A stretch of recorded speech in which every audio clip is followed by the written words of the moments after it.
नमस्ते, कैसे हैं आप? क्या का आपने कभी किसी मेंढक को देखा है?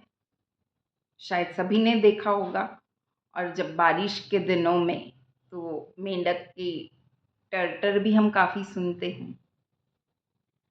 आपको मेंढक की विशेषताएँ पता है? मेंढक पानी में भी रह सकता है, ज़मीन पे भी रह सकता है। मेंढक तैर भी सकता है, मेंढक छलांग भी लगा सकता है। एक और विशेषता है मेंढक की कि मेंढक एनवायरनमेंट के मुताबिक अपने बॉडी के टेम्परेचर को मेंटेन कर सकता है। मतलब यदि सर्दी है तो वो अपनी बॉडी को उस टेम्परेचर से के साथ तालमेल बिठाने के लिए वो उसके पास वो कैपेबिलिटी है।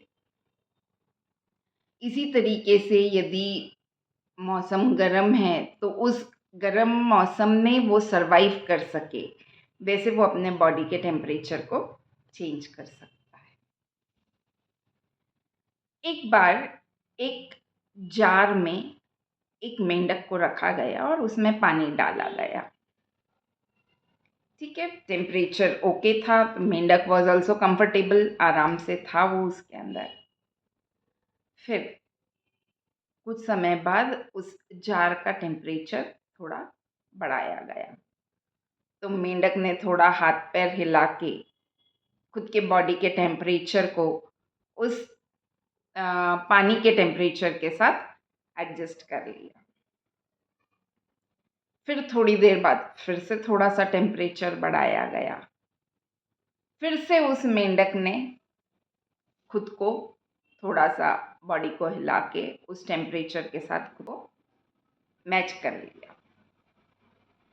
धीरे-धीरे टेम्परेचर बढ़ता गया। अब मेंढक अपनी इस कोशिश से खुद के बॉडी के टेम्परेचर को उस वाटर के टेम्परेचर में इस तरीके से एडजस्ट नहीं कर पाया कि वो सर्वाइव कर सके। And at the end what happened? He succumbed, उसकी मृत्यु हो गई। जब वो एडजस्ट कर रहा था तो वो ये भूल गया कि वो छलांग भी लगा सकता है, वो उछल के बाहर भी जा सकता है।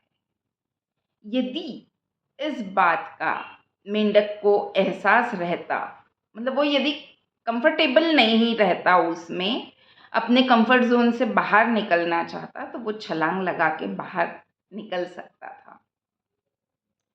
तो ऐसा कितनी बार होता है हमारे जीवन में कि हम अपने कंफर्ट ज़ोन को छोड़ना ही नहीं चाहते, या उस ज़ोन में रहते हुए हम अपनी क्षमताएँ भूल जाते हैं। मतलब कभी-कभी हमारे आस-पास के लोगों को हमारा प्रोग्रेस पसंद नहीं आएगा, इसलिए हम खुद की कैपेबिलिटीज़ को दबा के रख देते हैं। कभी हम उस कंफर्ट ज़ोन में इतने मशगूल हो जाते हैं कि हमें जो करना चाहिए वो हम नहीं करते हैं।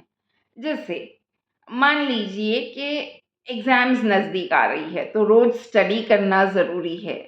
लेकिन हम टीवी देखने में या फिर कोई और शो देखने में या फिर खेलने में हमें कंफर्ट लगता है, तो उस कंफर्ट ज़ोन से निकल के हम पढ़ाई नहीं करते। उसका नतीजा हमारे रिज़ल्ट्स पे आता है, उसका अंजाम अंजाम दिखता है हमारी मार्कशीट पे, हमारे रिज़ल्ट्स पे। इसी तरीके से बाकी किसी चीज़ में जो डिसिप्लिन रहना चाहिए, वो मेंटेन नहीं करने की वजह से ये पता चलता है कि क्या प्रॉब्लम्स आते हैं। तो आज कमेंट करके ज़रूर बताइए कि कब आप अपना कंफर्ट ज़ोन छोड़ना नहीं चाहते थे, जिसकी वजह से आपके किसी हुनर ने दम तोड़ दिया, आपकी किसी कला ने दम तोड़ दिया, या आप कुछ हासिल करना चाहते थे, वो नहीं कर पाए क्योंकि आप अपना कंफर्ट ज़ोन छोड़ना नहीं चाहते थे। जैसे वो मेंढक अपने भूल गया वो कि वो छलांग लगा के निकल सकता है, बिकॉज़ ही वाज़ कॉम्प्लेसेंट, वो कंफर्टेबल था, थोड़ा-थोड़ा टेम्परेचर बढ़ रहा था, वो उसको मैच कर ले रहा था, तो वैसे रहना उसको कंफर्टेबल लग रहा था। तो कमेंट करके आज ज़रूर बताइएगा कि कब कब आपने जब जब ये कंफर्ट ज़ोन नहीं छोड़ा है तो आपने क्या क्या नुकसान खुद का किया है, और कब ये कंफर्ट ज़ोन में से आपने छलांग लगाई, बाहर निकले और आपने कुछ हासिल किया। और ये कहानी आपको कैसी लगी कमेंट करके ज़रूर बताइएगा। धन्यवाद।